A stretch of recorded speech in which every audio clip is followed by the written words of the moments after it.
kababayan natin mula sa Cotabato ang inalok ng trabaho sa ibang bansa. Ang kaso, itinengga sila na parang mga preso ng ilang buwan sa isang bahay sa Bulacan. Anong kalokohan ito? Mataas ang bakod. Tila palaging sarado at walang katao-tao. Pero lingid sa kaalaman ng mga dumaraan dito, ang bahay na bato may lihim palang itinatago. Isa sa itatago natin sa pangalang Milet na minsan ang naging border ng bahay na ito. Ang nagbabantay sa amin, yung matanda, saka yung asawa niya. Ang mga utos ng matanda dapat daw sundin ng mga bata. Hindi ka pwedeng makipag-usap sa kahit kanino, at saka hindi ka rin pwedeng dalawin ng pamilya mo. Hindi ka pwedeng lumabas kasi nakakandado. Bukod kay Milet, naging border din daw si Carol, hindi niya rin tunay na pangalan. Anya, free entry ika nga pero no exit ang patakaran sa bahay. Ang gustong umuwi, mamumulubi. Magbayad ka daw ng 25,000 bago ka makauwi. Sabi ko wala akong pangbayad. Tila isang recruitment agency din pala ang bahay. Naloko na! Gusto niyo mag-alis? Panting bukas, mag-alis na kayo, papunta kayong Manila. O sige, pagdating namin sa Manila, connecting flight daw, connecting flight. Pagdating namin dito, sabi ng agency, si Lisa, huwag ninyong sabi ng pangalan ng agency ninyo, ha? Ninyo sabi ng pangalan ko. Dahil dito, nagdesisyon na silang lisanin ang bahay na dinaig pa ang mga hamon ng mga reality show sa telebisyon. Nung natutulog na sila, tumakas na kami. Tumalong na kami. Sa tanggapan ng investigador, sumbukan ng bayan, pinagplanuhan namin ang isasagawang surveillance sa bahay.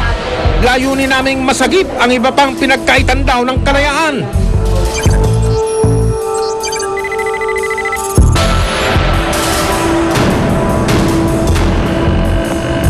Tumulak kami patungo sa Bustos, lalawigan ng Bulacan. Malayo-layo rin ang tinahak namin para matunton ang itinuturong bahay.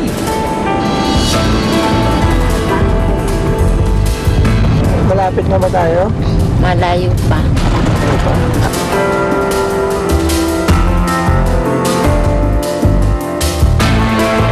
Hirap na hirap si Milet na alalahanin kung nasaan ito. Pati kami napasabak sa isang matinding hamon.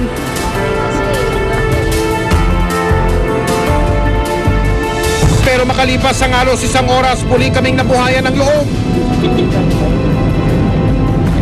Dito yung malapit na tayo sa bahay. Dito yung dinaanan namin. Natatanda mo naman itong lugar na to? Oo. At ilang sandali pa nga natuntun na rin namin sa bakas ang aming pakay. Tigit na yan? Ay, tayo. Ayun yung tatlo yung tatay. Ayun yung tao, yung matanda. At ang babaeng ito, isa raw sa mga kasamaan nilang nakakulong. Ito na marahil ang liwanag ng pag-asa para mailigtas ang mga naiwang nakakulong sa loob ng bahay. Humingi na kami ng tulong sa pulisya ng Bustos, lalawigan ng Bulacan. Agad namang nagdesisyon ang pulisya na bisitahin ang sinasabing bilangguang bahay.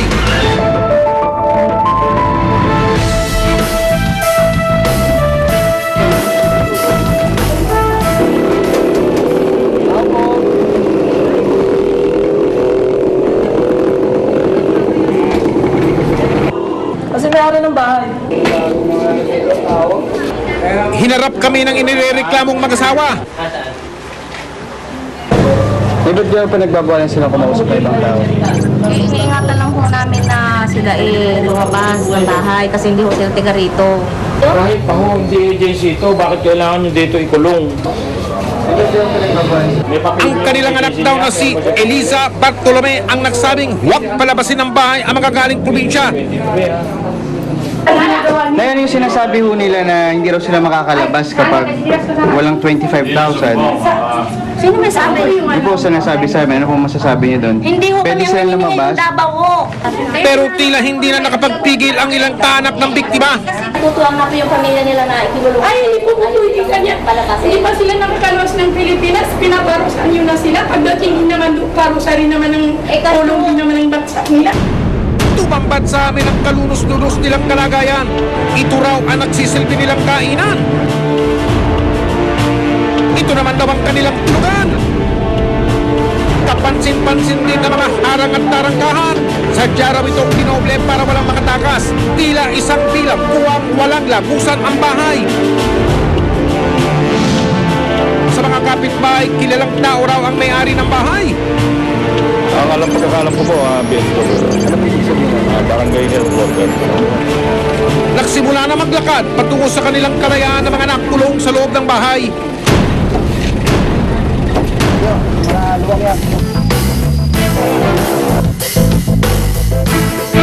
Sa tanggapan ng pulisya, dinala ang mga nasagip at ang inirereklamong mag-asawa. Galing pa raw sa lungsod ng Cotabato sa Mindanao ang mga nailigtas na babae. Iisa ang kanilang itinuturo, si Elisa Bartolome. Nakapanayam din namin ng 4 na menor de edad na kasama sa nakulong. Anong ginagawa niyo dito sa Boracay? Naghihintay po ng visa. Pumunta ko dito para magtrabaho. Bilang? DH. Napapagalitan ba kayo ng mga... Opo, tapos itap na yung kandila. Isa sa ilalim daw sa investigasyon ng mag-asawa. Sa pag-iimbestiga po namin, napapailan po natin tong mga tao ng serious illegal detention. At dahil nga po may mga kasamang 4 na minor de edad, kakasama po natin sila ng in relation to Republic Act 7610, yung special protection against children's discrimination and exploitation. Sinikap naming kunin ang panig ni Elisa Bartolome. Nakatanggap kami ng ilang mga text mula sa kanya.